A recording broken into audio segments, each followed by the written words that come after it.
All right, I think we can go ahead and get started. So the plan for today is to actually start a new topic.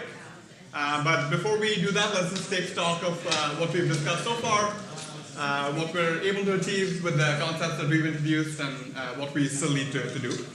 So far in this course, we've basically discussed two main topics. So the first one was feedback control,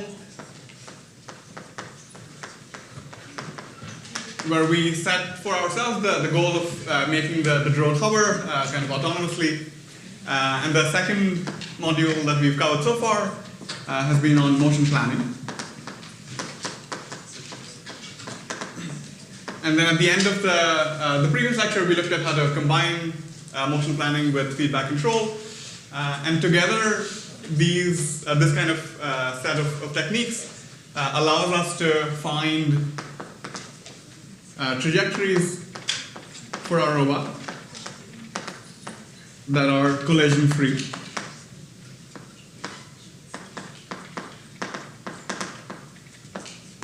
Right, that don't collide with obstacles. And then these techniques also allow us to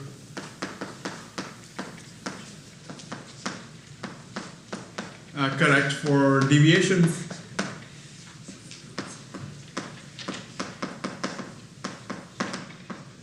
from our plan.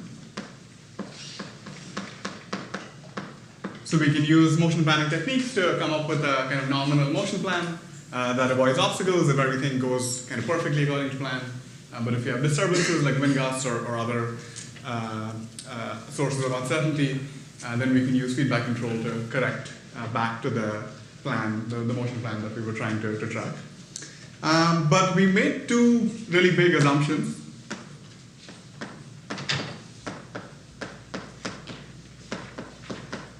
So far in this course, which we're going to try to relax basically in this module, which we're going to start today. So the first assumption that we made is that the robot is equipped with sensors that allow for perfect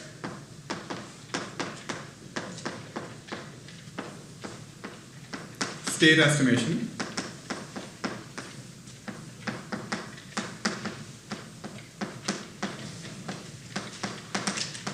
So what I mean by this is that at any point in time, the robot knows exactly what its state is, so all the components of the state.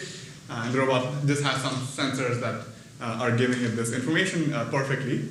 And if we think back to our forms for the feedback controllers, so they look like this. The U of x is some nominal control input plus some gain matrix times x minus x0. And we were basically assuming, so to implement this kind of feedback control law, we assume that we know exactly what the state is.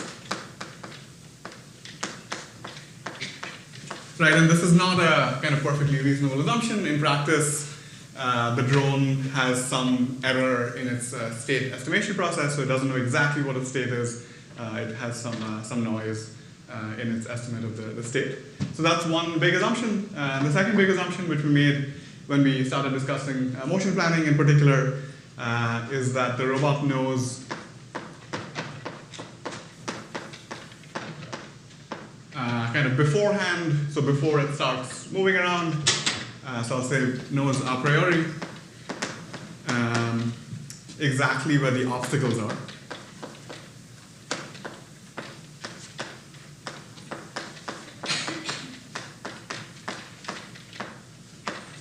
Or at least it has some kind of approximation of where the obstacles are. So it has sets that it knows that the obstacles lie in, and then it can basically avoid those sets. So yeah, these are the main assumptions that we made. And I guess just to remind you of the kind of overall structure of the course, we're building towards getting a drone to autonomously navigate through obstacle courses where the drone doesn't know exactly where the obstacles are beforehand, so it's not given some kind of map of the environment. And so in this module, what we're gonna, so for the next, I guess, 6 or so lectures, including this one. We're going to talk about how we can relax both of these assumptions.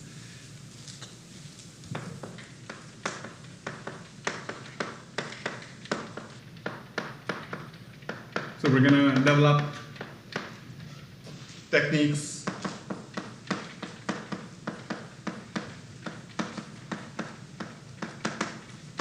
for state estimation,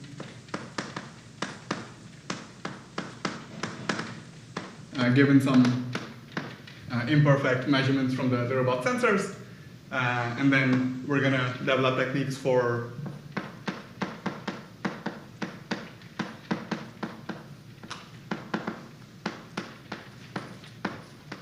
mapping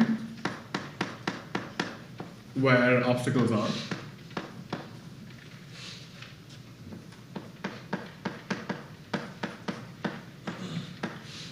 So as the robot starts operating in a given environment, it has, let's say, a camera or some kind of depth measurements that allow it to build a map of its environment as it's operating in that environment. And as we'll see kind of towards the end of this module of 6 lectures, we're going to be able to do both of these things.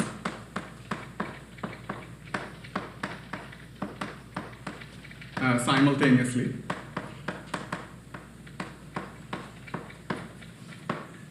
So conceptually, it's going to make sense to try to get the robot to both estimate its state, so maybe its location and its velocity, and also figure out where obstacles are in its environment in the same kind of algorithmic or conceptual framework. And this is going to lead us to a pretty kind of exciting area of robotics, which is known as simultaneous localization and mapping.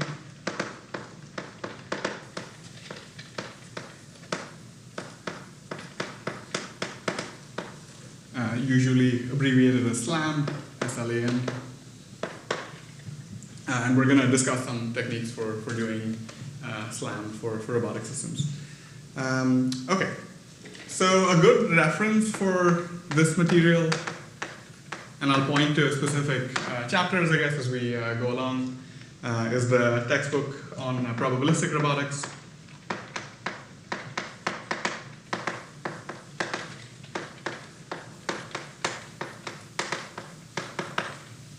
So this was one of the 3 reference textbooks that I mentioned in the very first lecture, and I'll point to some specific chapters from this book as we go along. All right, I guess any questions on this overall plan? Okay. All right, so there's still some remnants of chalk. I brought my own chalk, but I guess I have to give the same chalk to everyone else who uses this blackboard as well. All right, so if you have trouble seeing, just let me know and I'll try to clarify. Okay, so we're going to start off with a simple example.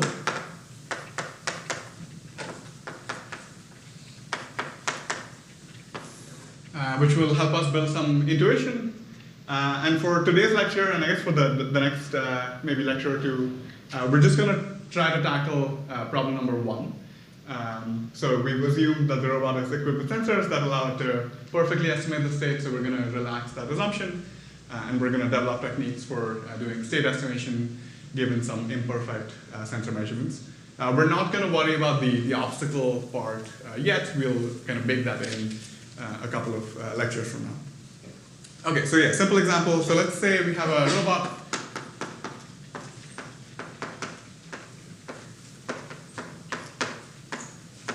with state that I'll call, as usual, x bar. And the state is just going to be 2-dimensional. And it's just going to be its xy location. So we're kind of going to ignore dynamics, so there's no velocities as part of the state. We're just going to say that the state of this robot is its location in some xy plane. Okay, and let's say the robot has a sensor.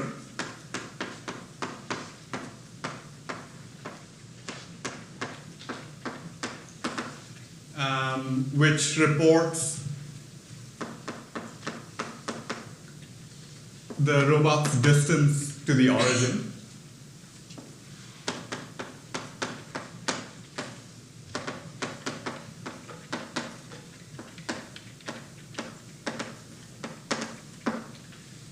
So the robot doesn't know, so at any given time the robot has some actual state, some actual x and y location, but it doesn't know exactly what that location is. The only information that it has access to comes in the form of a sensor measurement, which is just a scalar, so just one number at any given point in time. And that scalar corresponds to the robot's distance from the origin. And so I can call that distance r. So let's say at some given point in time, the robot receives a sensor measurement, which is just some number r. So what can the robot infer? So given this sensor measurement, what can the robot infer? So the only inference that it can make, again, we're just looking at just one point in time, the only inference that it can make is that the location, so the true state, is on a circle, right, with radius r. So the robot says the distance to the origin is little r. Then the only information that the robot has is that it's on the circle which has radius r. Okay, so I guess to formalize this, the robot knows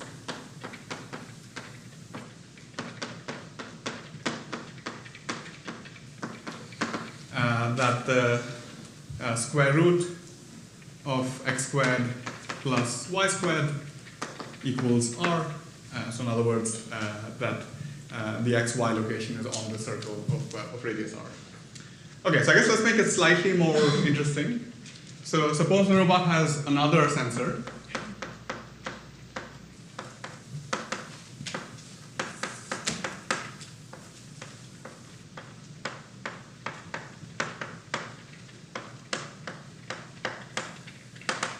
And this sensor provides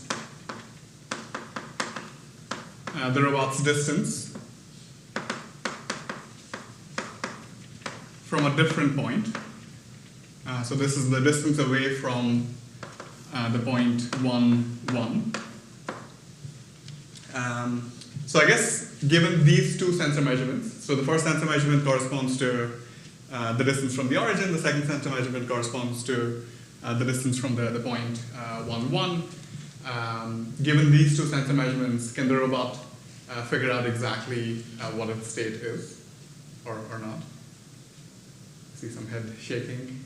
Go ahead. Do you want to? No? Okay. Yeah, so in general, this is still not sufficient to figure out exactly where the robot is. So in general, the robot just knows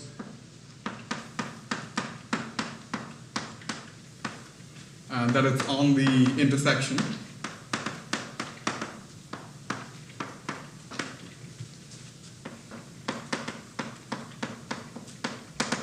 of these two circles.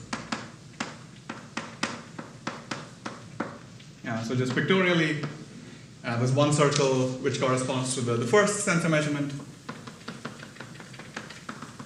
So it knows that it's on the circle. Given the second sensor measurement, which is the distance from this point 1, 1,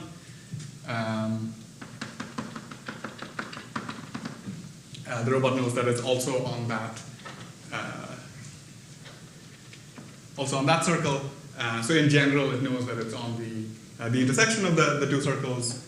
So the way I've drawn it, it's kind of narrowed down its location to these two locations. It's possible that the circles intersect just at one point. In that case, the robot does kind of have the exact location, but in general, you only get two kind of possibilities for the location of the robot. So we can do this one more time. So let's just add in one more sensor measurement.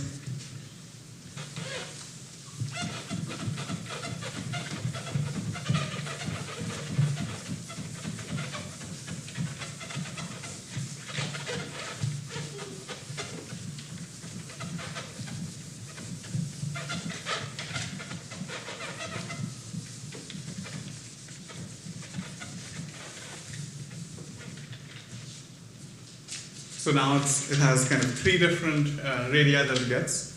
So another sensor gives a distance from another point.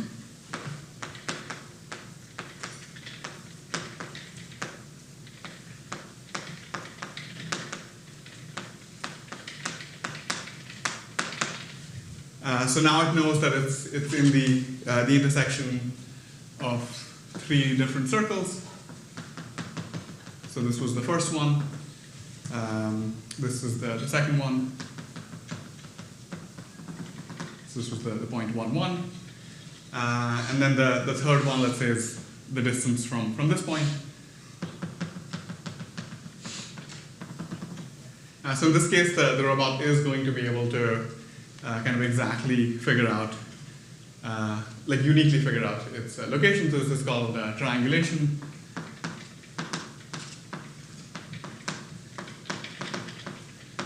So it has 3 different sensor measurements. These are going to intersect at a particular point. And this is kind of sufficient information for the robot to figure out its location exactly. All right, any questions on this example? So I think it's going to be kind of useful to have this in the back of our minds as we generalize this. So it should be, I guess, fairly clear, I think, geometrically, but yeah, I'm happy to take questions.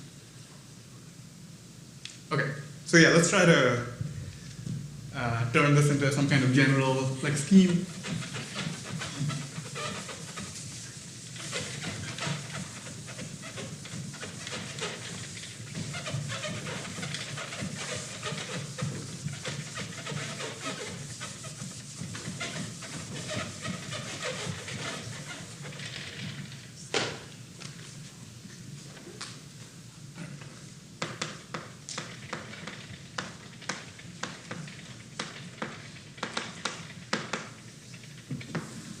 So some kind of general algorithm based on this, the intuition from this simple example. So in general, let's say the robot has some sensor measurement. So the robot receives some sensor measurement.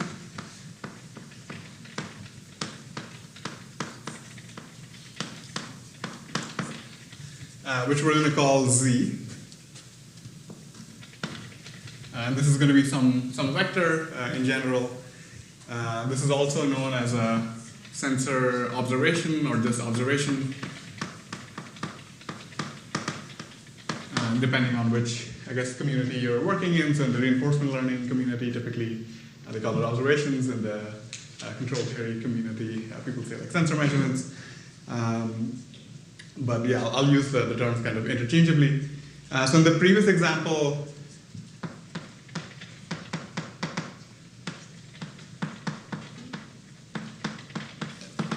this sensor measurement, Z,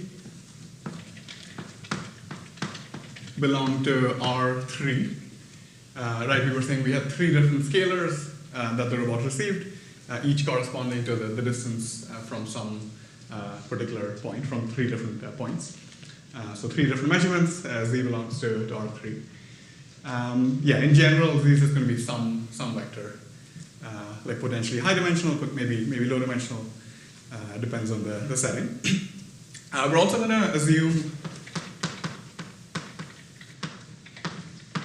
that we have a model of the sensor.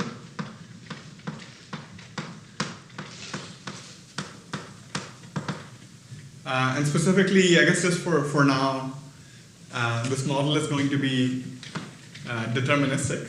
So we're going to say that we have some mapping H, which tells us that if the robot is at any given state, then it's going to receive sensor measurement Z. So this function H is known as the sensor mapping or sensor function. And I guess just as an exercise, so what does H correspond to in the previous example?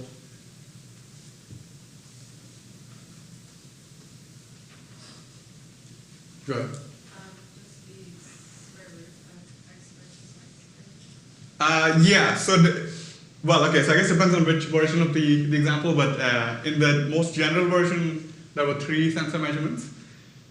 So in the previous example,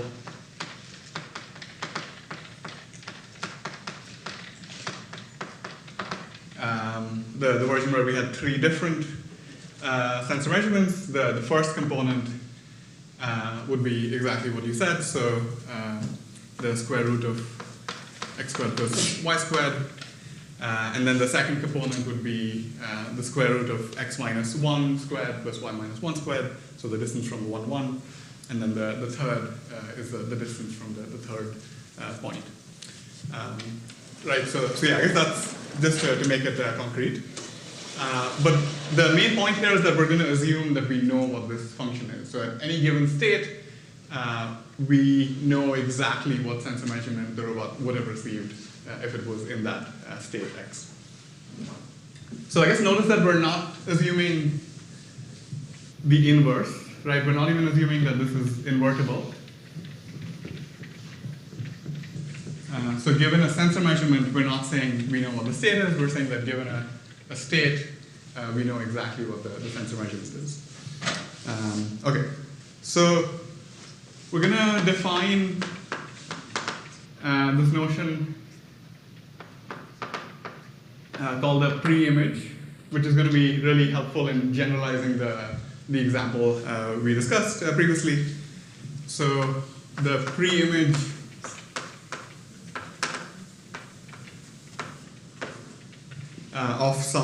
of the sensor mapping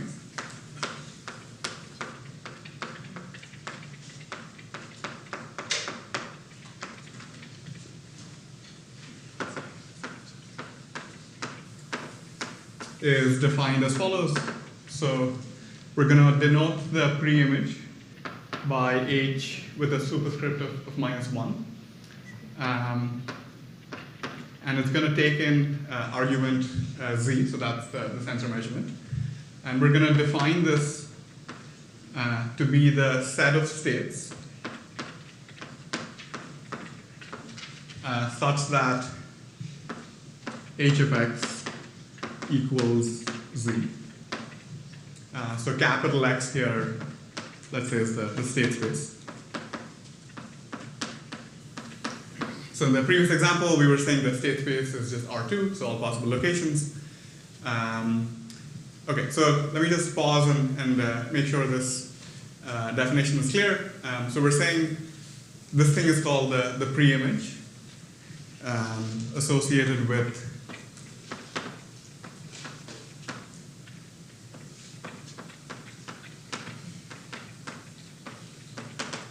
the sensor measurement z. So the pre-image is the set of states such that the sensor mapping from those states equals the sensor measurement that you received. So the intuitive way to think about this is that the pre-image corresponding to some particular sensor measurement z is a set, so a subset of the state space, corresponding to all the states that are consistent with the sensor measurement z. Right, so these are all the states from which you could have received the sensor measurement z. So does this definition make sense? I guess any questions on this? So just a word on notation. So what I'm using here, so this notion of pre-image is not just for like sensor mappings, it's kind of a general mathematical definition, and this is the notation that people use. So it's reminiscent of the inverse, right? So it sort of looks like H inverse, but we're not assuming that H is invertible.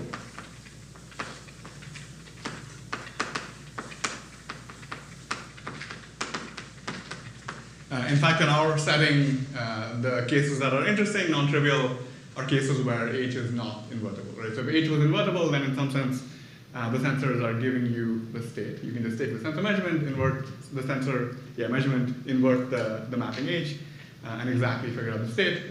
So in the cases that we're interested in, the function H is not invertible in general. So in cases where, So I guess this is a useful exercise to make sure we understand this notion of preimage. Suppose H is invertible. What's the size of this set? The preimage corresponding to some measurement Z. Go ahead. Yeah, 1. So it's a singleton, so a set with a single element.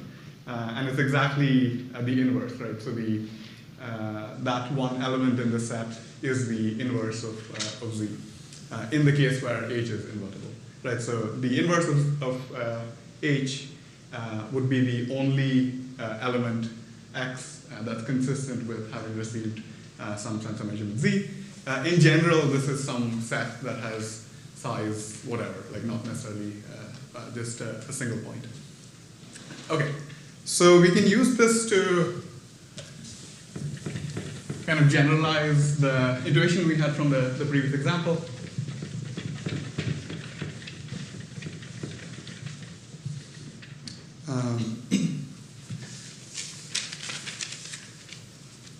So, yeah, in the previous example,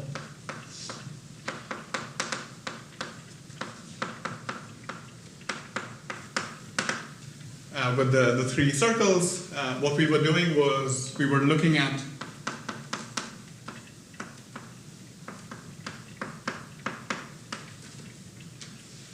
the pre-image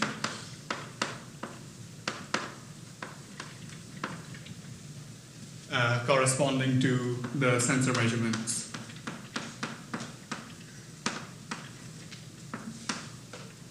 Z, which were the 3 distances from the 3 points in the XY space. And yeah, we set for a single sensor measurement, so a single distance from the origin. The pre-image is a circle, right? So it's the set of points that are at distance r from the origin. If we have 2 sensor measurements, then the pre-image in general contains 2 points. And if we have 3 sensor measurements, then that allows us to uniquely figure out what the location of the robot is. So in that case, the pre-image is just one point. All right, any questions on this so far? Okay, so far we've not accounted for the dynamics of the robot, right? So we're just looking at one particular point. We're saying the robot receives some sensor measurement Z, and all the robot does is looks at the pre-image. So it looks at all the set of states that are consistent with receiving the sensor measurement, and it just says, I know that I'm somewhere in this pre-image of my sensor measurement. So things get more interesting when we take into account the dynamics.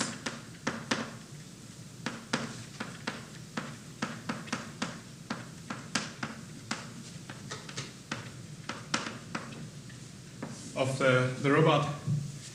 And for this module on state estimation and localization and mapping, we're going to assume, so it's, I guess, useful to assume discrete time dynamics.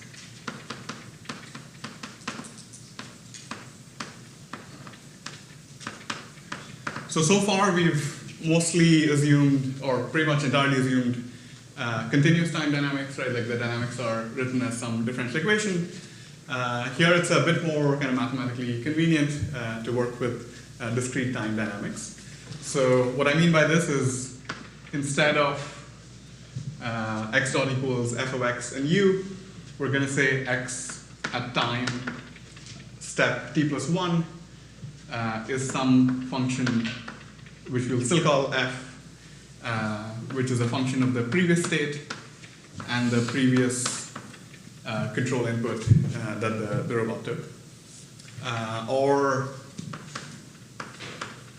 we can, I guess just for the purpose of making things more simple, we can ignore the control input. So if you've baked in a particular feedback controller, we can say x t plus 1 is just a function of the previous state that the robot is in. And for, I guess, the next kind of 15, 20 minutes or so, I'm going to work with this definition, so this kind of form of the dynamics, we're just going to ignore the control inputs. Everything I'm going to discuss will be easy to generalize to the case where you also have control inputs. So I guess there are multiple ways to arrive at dynamics of this form. So you could start with differential equations that you derive from f equals ma and just discretize in time. So if you do Euler integration, for instance, that's one way to get discrete time dynamics. Or somehow, yeah, you can just like kind of learn dynamics that are in this discrete time form. Okay.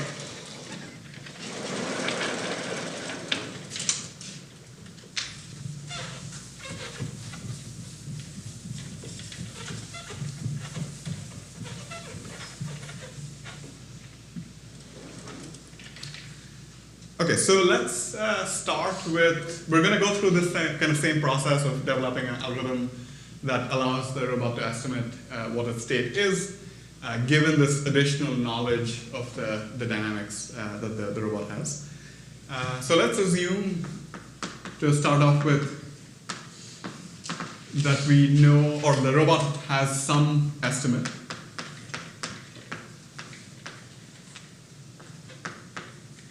Or let's say the robot knows some set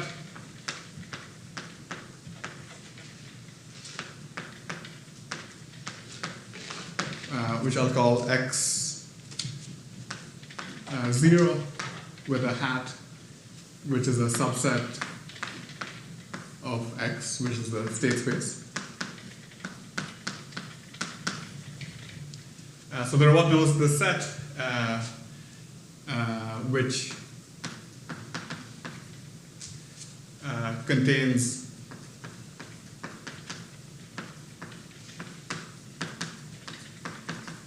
the state at time step equals 0.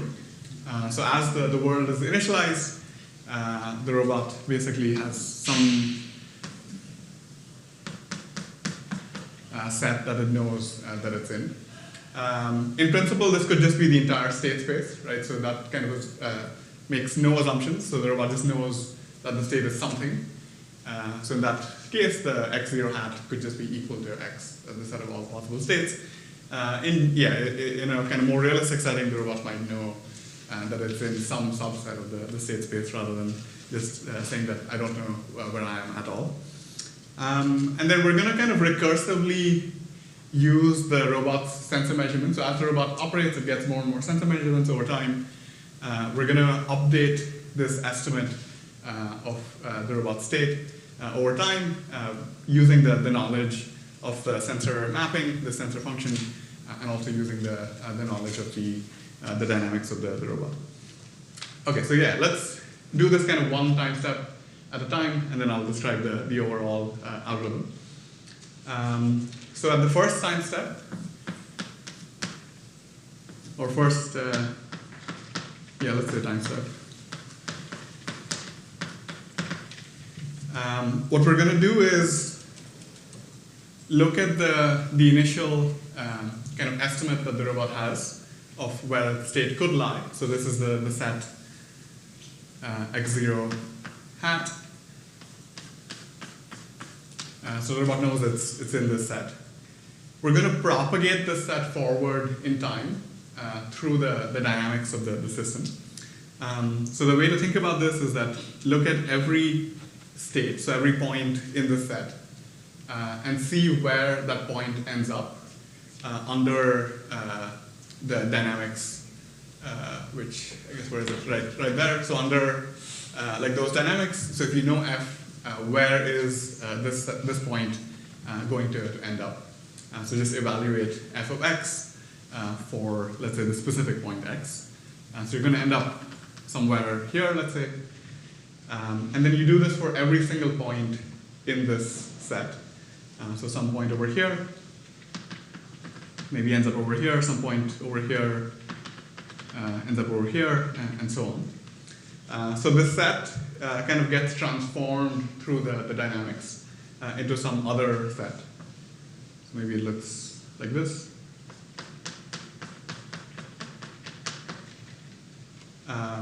And this is the set of possible states. So I'll define this kind of precisely in just a second. But intuitively, this is the set of states that you could end up in, knowing that you were at, knowing that you were in this set at the previous time step. So at time step 0, you know you're somewhere over here. This is a set of states that you could end up in, given that you knew you were here. So just mathematically, we're going to call this set f of x0 hat. So we're taking the set and passing it through the dynamics f. And again, for now, I'm going to ignore the control inputs. You can easily incorporate control inputs here, but just assume you have some feedback controller, and so the dynamics just depend on the state. So this set is going to be defined as the set of states that are consistent with you having been in this set at time step 0. So let me just write it down, and then I'll explain the notation.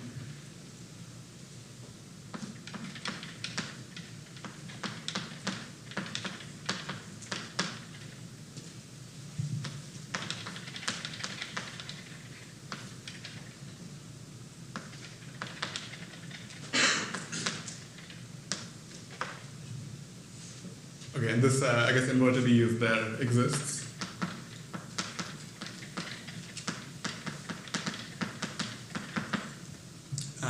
All right, so let's parse this definition. So the set f of x0 hat is the set of states, so it's some subset of the state space, such that there exists some point in the set x0 hat, which was our initial estimate of the state, such that f of x0 equals x. So I guess does this definition make sense? And like, yeah, I guess I see a bunch of nodding here. Questions on this, or is it clear or not clear? Go ahead. Doesn't each, so if that's a set of possible states that the robot could end up in, yes. Does each initial point have a variety of possibilities of where it could go? Yeah, good question. So for now, we're assuming that that the dynamics are deterministic. So that f is really a function. So given a state at some time t, so given an xt, you know exactly where the robot will end up at the next time step. Okay. But yeah, I guess you're right that this is it's a kind of like strong assumption. You might not know exactly where the robot will end up in, and I'll discuss that in maybe like 10 or 15 minutes or so. Good. Other questions on this? Go ahead. Yeah, the definition, sure. So the intuition is you take this set of states that you know you're in at time step 0, and you propagate that forwards in time through the dynamics. So the mathematical definition is that we're looking at the set of states such that there exists some point in this x0 hat, so in the step that you knew you were in at the previous time step. Such that, like from that point, you end up at x, right? So it's a set of all x's that satisfy that property. So any point over here, we're saying is like some x, such that you could have ended up at that point if you started off in this set x0 hat. Does that make sense? Okay. Go ahead.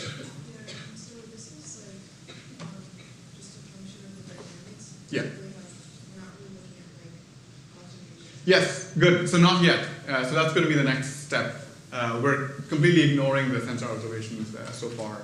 We're just exploiting our knowledge of the dynamics. Other questions on this definition? Okay, so yeah, I guess let's do the next part, which is taking into account the robot sensor measurements as well.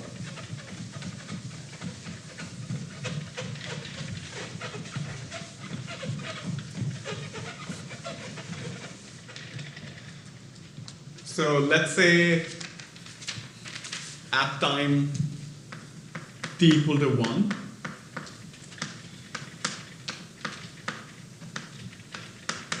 so at the next time step, the robot receives a sensor measurement.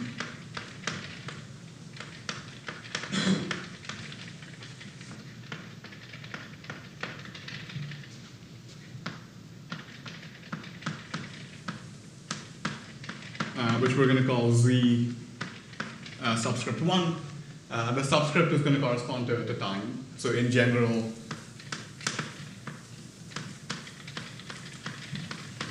z subscript t is the sensor measurement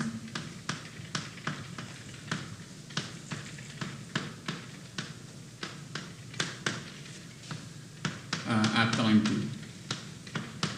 So the first time the robot receives this sensor measurement z1. All right, so I guess here's the question. So how should the robot update its set of states that it could be in, given this new sensor measurement z1?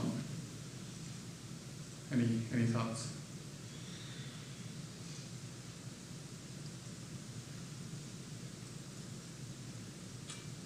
So we have two kind of pieces of knowledge, right? So we are assuming that we know the dynamics, and then we're assuming that we know the sensor mapping as well, so this function h. So I guess how do we update our knowledge of where the state could be at time step 1? Go ahead.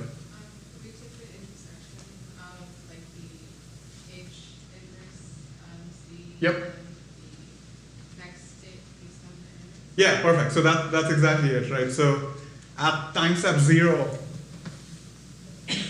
we're saying we know the set of possibilities for the state, and we're calling that x0 hat. And then at time step 1, given our knowledge of the dynamics, we're saying we can be over here, which we're calling f of x0 hat. And now we receive this kind of new piece of information, which is the sensor measurement at time step 1. That tells us that we must be, maybe this may be slightly bigger.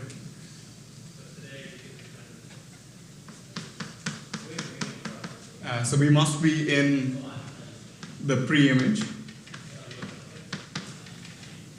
of z, z1. Right, the robot state has to be consistent with the sensor measurement that it just received at time step 1. So if we know that we're in this set, we know that we're in the set, we know that we're in the intersection.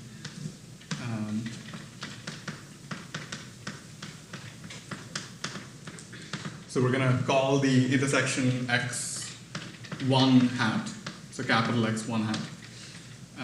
And this is f of x0 hat intersected with the pre-image of z1. All right, so now we've exploited our knowledge both of the dynamics and of the sensor mapping.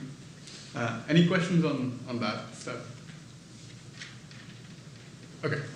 Yeah, maybe let's just do just one more time step, and then we can write down the general expression.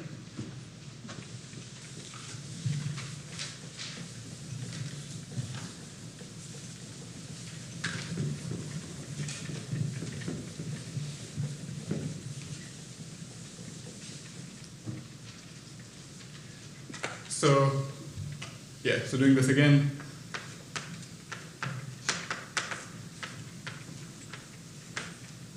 So now at time step t equals 1, the robot knows that it's in that intersection.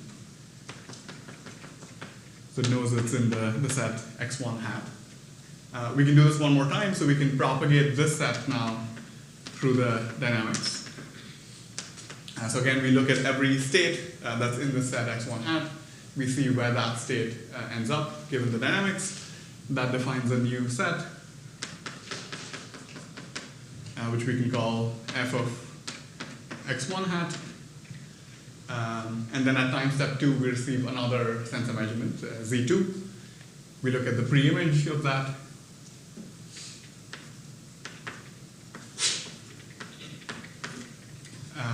And then we, again, calculate the intersection, which we're going to call x2 hat, which is f of x1 hat intersected with the pre-image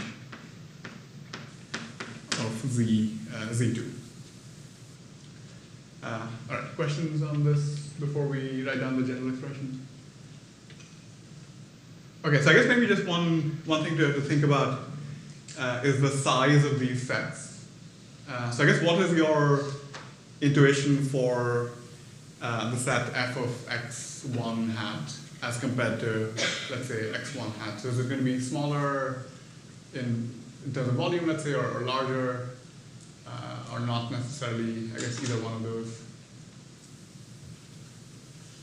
Go ahead. I think it could be either depending on if the dynamics are deterministic Yeah. or not, and also if the dynamics like sort of lead to convergence. Yeah. Yeah, so for now we're assuming that the dynamics are deterministic, but yeah, the second point is exactly right. So you could have stable dynamics or unstable dynamics, and that's going to determine whether a set kind of gets larger or gets smaller.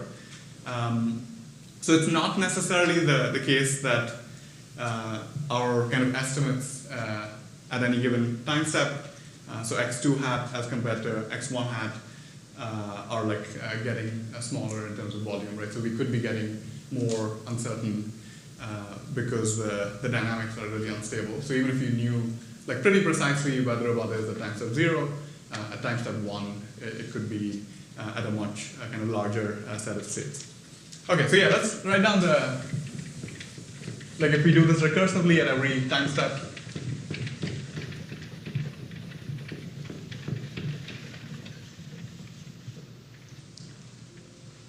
so this is called the non-deterministic filter. So I'll say a little bit about where the name comes from in a second, but let me just write down the steps. So at time step t,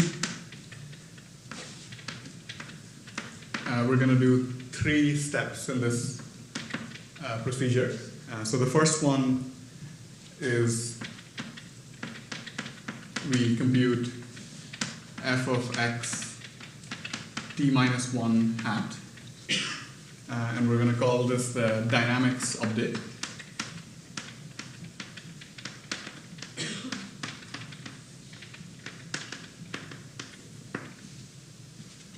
The second step is to calculate the pre-image corresponding to the sensor measurement that the robot receives at time step t. And then the third step is to calculate the intersection and call that xt hat. So it's the intersection of f of x hat t minus 1 and the pre-image of zt. And the second step is called the measurement update.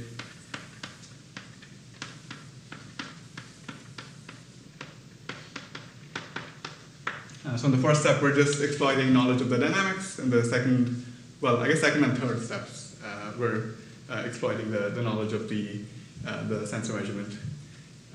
In the third step, we're combining the knowledge of the dynamics and the sensor measurement. All right. Any questions on the procedure? Okay, so the name, non-deterministic filter. So the non-deterministic part is to differentiate this from probabilistic. I'll say more about that later in this lecture. So we're not really, we haven't talked about probabilities at all, right? So yeah, I guess that's kind of where this name comes from, non-deterministic. It's not deterministic because we don't kind of determine exactly what the state is at any given point in time. We just maintain a set of possibilities for where the robot could be.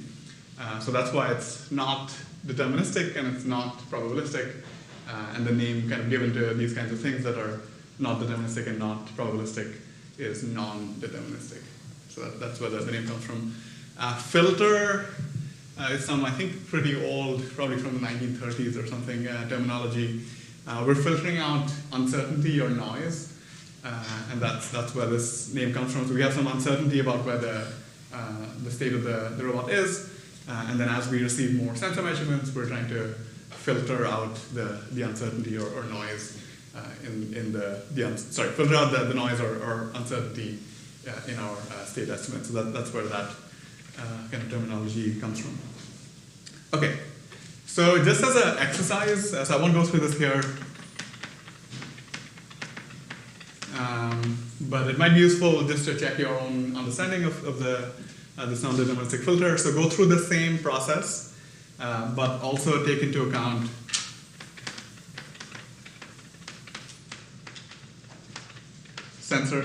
control inputs.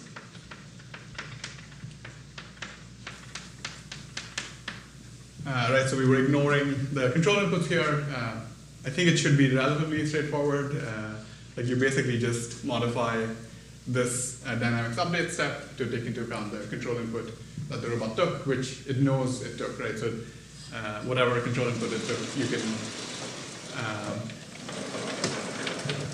use that knowledge to propagate the set like xt minus 1 hat to xt hat. So that's a relatively straightforward extension. All right, so I guess what are some of the challenges with this non-deterministic filter? So is this something you would implement in practice, let's say for the drone? Or what are the challenges maybe that you would encounter if you try to actually implement this for the drone? Right. The dynamics of data take a while, so much harder in real time. So Yeah.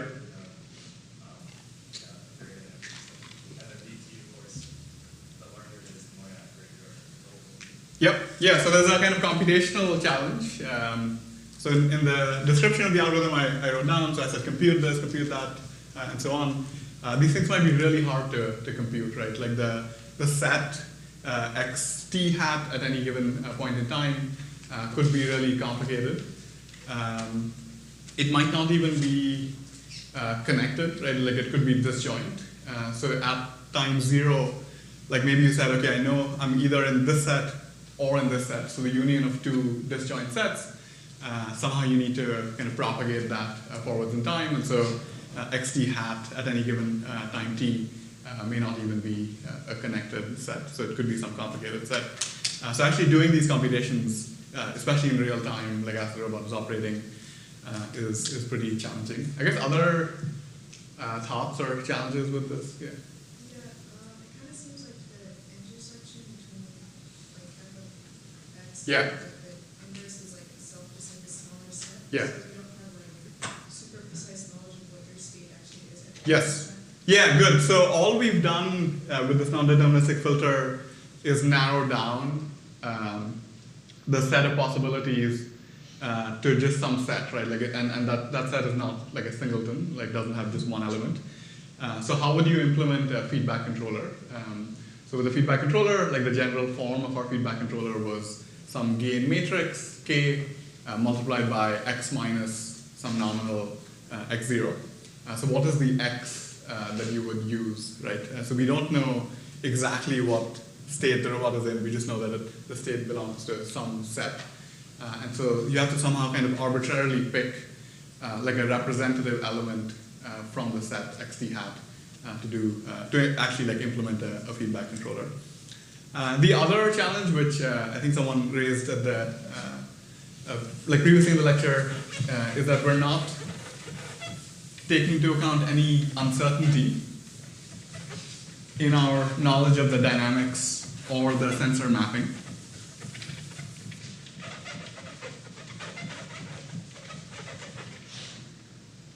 So, yeah, I guess we assumed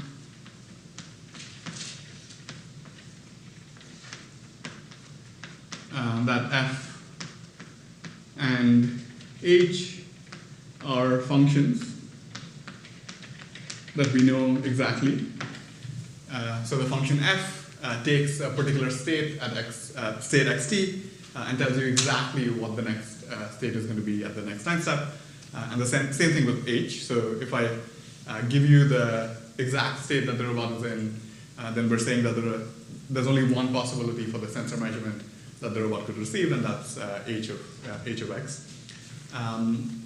So yeah, it turns out that we can take into account some notion of uncertainty, bake in some notion of uncertainty with this non-deterministic filter. So uncertainty in the dynamics. So I'm just going to sketch this. I won't go through the kind of formal notation, but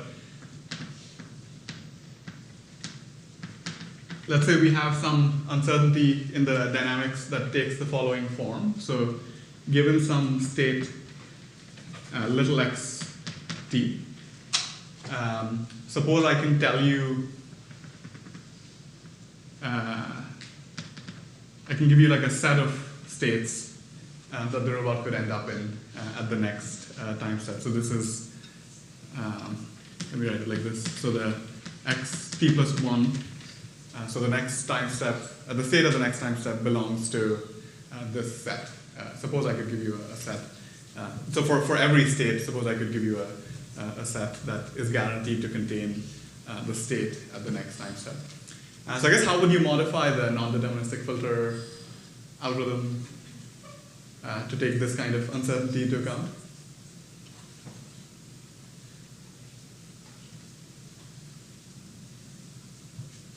Go ahead. We can kind of find the f of each of those Yes. things and then just bring them all together. Yeah, perfect. So it's basically the same structure of the algorithm, right? So at any given time t, we have some estimate of where the state could be, and so xt hat. So for every point here, we kind of look at the set of possibilities for where the robot could end up in at the next time step, assuming you started off here. So at this point, maybe you could end up over here. At this point, maybe you could end up over here, and so on. So you can take the union of all those sets, and that, if you take the union, that's kind of our dynamics update. So if you take into account the knowledge of the dynamics with this kind of extra uncertainty, you know that the robot must be in this set. At least conceptually. Again, like actually computationally implementing these things is really challenging, but at least conceptually, hopefully, like it makes sense. And then the second step is still the same. So you take the intersection of this kind of update through the dynamics with the pre-image of your sensor measurement, and that's your new estimate for the where the state could be. Question? So would that be representing like everywhere that, again, for the drone? Yeah. Everywhere it could go within the next unit of t? So Exactly, yep. At its fastest power or something like that? Fastest power, or I guess this is more. So if you have some uncertainty in the physical parameters of the system, so let's say you have a good estimate of the moments of inertia parameters, but not exact. So you could say that I know the moment of inertia or moments of inertia up to some confidence like interval. So I know that the moment of inertia belongs to like some set of possibilities. So that's one way, or that could be one way to define these sets. So if I assume that the moment of inertia is exactly something, like I, then the robot is going to start off here and end up at a particular point. If I assume that the moment of inertia is something slightly different, then the robot still starts off here but ends up at a slightly different point, and so on. So if I have a set of possibilities for these physical parameters, like the moment of inertia, then given any state, that defines a set of possibilities for the robot to end up in. Yeah, so I guess that's kind of one way to get these sets. At least conceptually, again, like actually implementing this is pretty computationally challenging. All right, so that's dynamics, uncertainty. We can also take into account some form of sensor uncertainty, or like sensor mapping uncertainty.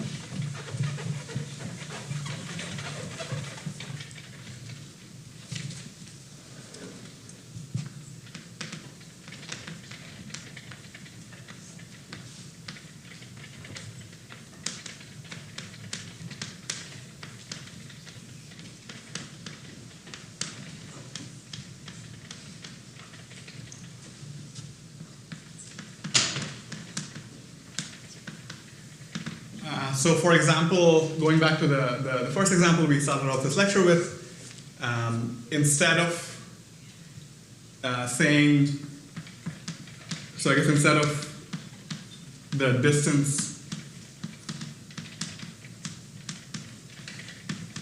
from the origin, so this is just an example. So instead of the robot receiving the exact distance from the origin, it receives, the robot receives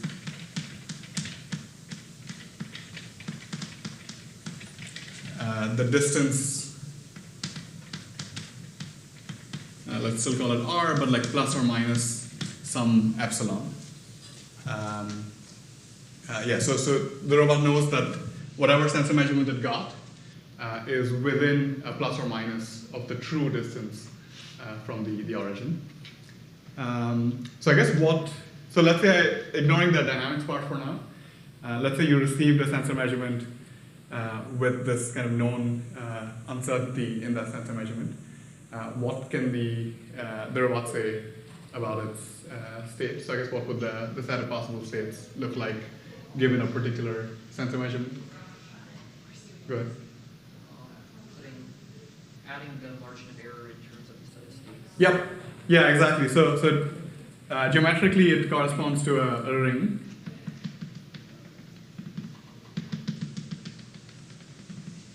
Right. So you look at the circle of radius r, which is kind of in the middle here, and then you look at plus or minus epsilon. So that's the margin for error, and that defines a ring.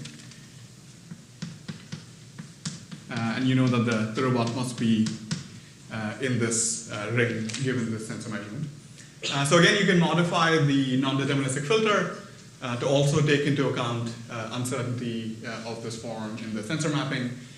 The general structure of the algorithm is exactly the same. So you take your previous estimate for where the robot could be, propagate that through the potentially uncertain dynamics, take the intersection with this kind of new like pre-image, the set of states that are consistent with you having received this sensor measurement. All right, so it might be a useful exercise again just to make this more formal. So like mathematically write out these sets and like formalize the like these like notions of uncertainty in the dynamics and the sensor mapping. Okay. All right, questions on this? All right, so yeah, I guess just to make a couple of comments on this non-deterministic filter. So as we mentioned, this is challenging to implement computationally.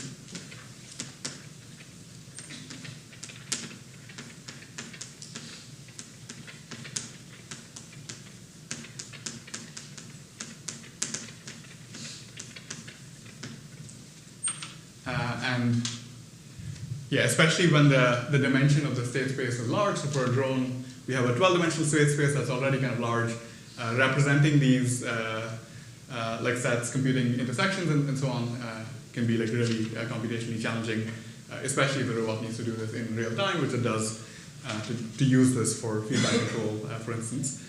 So in practice,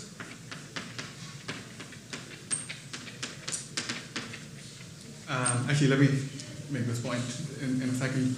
The second challenge is what we also discussed previously. So we don't have an exact estimate, or let me say it slightly differently. We only have a set of possibilities.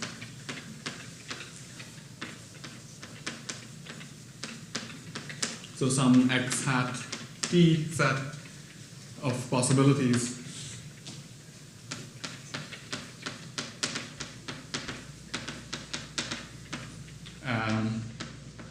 for the robot's state.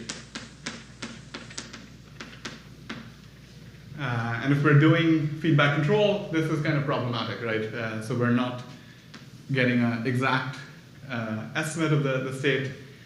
we're just getting this set of possibilities, xt hat. And to do feedback control, so to calculate feedback, to calculate a control input, I guess it's not necessarily x. Actually, I'll leave it like this. So u0 plus k x minus x0. So this is our standard form of a feedback controller. We need to somehow like pick an element from this set. And in some sense, there's no particular element that's better or worse than any other element, right? So it's not like one element is, we're somehow like more confident about the robot being here than we are about the robot being here. We just know, the only thing we know is that the state belongs to the set, and we have no further information. So this is a pretty kind of major challenge as well. So this motivates probabilistic methods.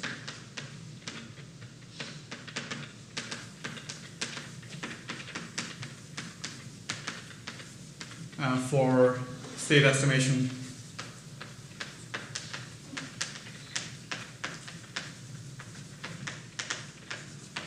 Which we're going to start discussing in the next lecture. The basic idea is instead of maintaining a set of possibilities for the state at every given point in time, we're going to maintain a probability distribution over the state space. And that gives us a bit more information, right? So we can say, okay, what's the mean of that probability distribution? Maybe I can use that as my best estimate for the state of the robot at the time t, and then plug in that estimate when we're doing feedback control. So in practice, this non-deterministic filter doesn't really get used. So I guess we spent more than an hour talking about the non-deterministic filter. We didn't waste our time. I wouldn't have spent the whole lecture if this wasn't useful. So these probabilistic methods that we're going to start discussing in the next lecture, one way to think about them is that they're like probabilistic analogs of the non-deterministic filter. They're actually going to have a very similar structure to the non-deterministic filter, but just everything, instead of having like a set of states that we maintain, we're going to have probability distributions. And yeah, sorry, there's a question here. And would that also give us a way to quantify the uncertainty? Yeah. Yeah, exactly. So it's going to give us a more refined quantification of the uncertainty. I mean, in some sense, we're already quantifying the uncertainty here, but the uncertainty quantification is just in terms of a set, right? We're just saying that we're uncertain about whether the state is, but we know that it's in this set. So yeah, probability distribution is going to give us a more like refined estimate more refined quantification of the uncertainty that we have over the state. Good. All right. Other questions on this? Okay. So in the last, I guess, 10 minutes or so, I just want to talk a little bit about the lab. So the next assignment is going to go out tomorrow, so Wednesday. So I guess I mentioned in the first lecture that the schedule for this academic semester is very different from the schedules in like past years. So one of the kind of concrete differences is that we don't have a lecture during Thanksgiving week. So if you look at the academic calendar, I think Princeton is following a Friday schedule on the Tuesday before Thanksgiving, so we're going to not have a lecture. And yeah, there's a couple of other kind of differences as well. So in the past, I've always managed to not have anything due in terms of an assignment over fall break or spring break. And at the beginning of this semester, I spent like 2 or 3 hours trying to figure out assignment kind of scheduling and so on, and there was no way to not have anything that was kind of over the break. Having said that, this assignment that's going to go out tomorrow is going to be due the Wednesday after the fall break, so 2 weeks from tomorrow. And this is a relatively short assignment. So I guess just to be clear, I don't expect you to need to work on this over fall break. So you can just ignore this, like I think comfortably, like over the break. The only kind of component of this assignment will be the lab. So there's no theory component, there's no kind of individual coding component. So it's just the lab component. And I think in the past, like teams have like completed this in just like a couple of hours, like maybe like 2 to 3 hours max. I think not more than that. And you shouldn't. I think you shouldn't need more time than that to complete this assignment. So yeah, I guess if you're worried about things being due or fall break, I think you should just be able to not work on this if you don't want to work or break. Okay, so yeah, I guess what is this lab? So we're gonna use the motion planning techniques, RRT in particular, to plan a trajectory for a drone, for the crazy fly drone, to avoid obstacles. So this is an example of one of the setups that we have in the G105 lab space. This is not the exact setup. I think this picture was taken previously, but it looks sort of something like this. So we have a bunch of PVC pipes that are hanging from the ceiling, and there's a starting square. I think that's the one that's marked in blue over here. It's going to be like clearly marked when you show up to the lab, and there's an ending square which is marked in yellow over there. And the goal is to just start off at the starting square and then plan a motion plan for the drone that avoids the obstacles and lands in the ending zone. So as with all the motion planning techniques that we discussed previously, you can assume that you have a map of the environment, so you know exactly where the obstacles are. And the way you'll do that is just by like measurement. So you'll show up there. We have like tape measures, so you can measure like the locations of the obstacles. There aren't that many. There's like 5, I think, 5 or 6. So you can measure exactly where the obstacles are relative to the starting location. You can measure the radii of the obstacles. You should take into account the radius of the drone as well, to have some like buffer if you're treating the robot as a point. I guess we'll walk through all of that in the assignment instructions. But the general idea is to use a RRT to do this motion planning, avoid collisions, and the drone has its own feedback controller that it's going to use to track that trajectory that you gave it. So I guess in principle we could have made things more challenging or interesting by making you use the LQR controller that you wrote previously, but if we start doing that, then errors start propagating, right? So if you by the end of the course, like nothing is really going to work. So we try to make the assignments kind of modular. So we're assuming we know how to do feedback control. We're just going to use the drone's inbuilt feedback controller to do trajectory tracking. So the only thing we're going to do here is the actual motion planning using RRT. This is the other setup in the Anlinger space. It's really 2 setups separated by the netting. I guess hopefully you're kind of familiar with the logistics from the first lab assignment. So if teams can show up to these spaces and kind of like organically like coordinate to like test something and then debug and let a different team work, I think that's a pretty good kind of easy way of working. And so here's a video of what it should look like. So these are with the unpainted PVC pipes. We have them looking slightly better now. But the drone takes off. It follows this motion plan. And then it ends up somewhere in the ending zone. All right. So yeah, that's what it's going to look like if everything goes smoothly. At some point, maybe it'll collide, but hopefully not too many times. All right. I guess questions on the lab or logistics or anything? Sounds good. I'll see you on Thursday.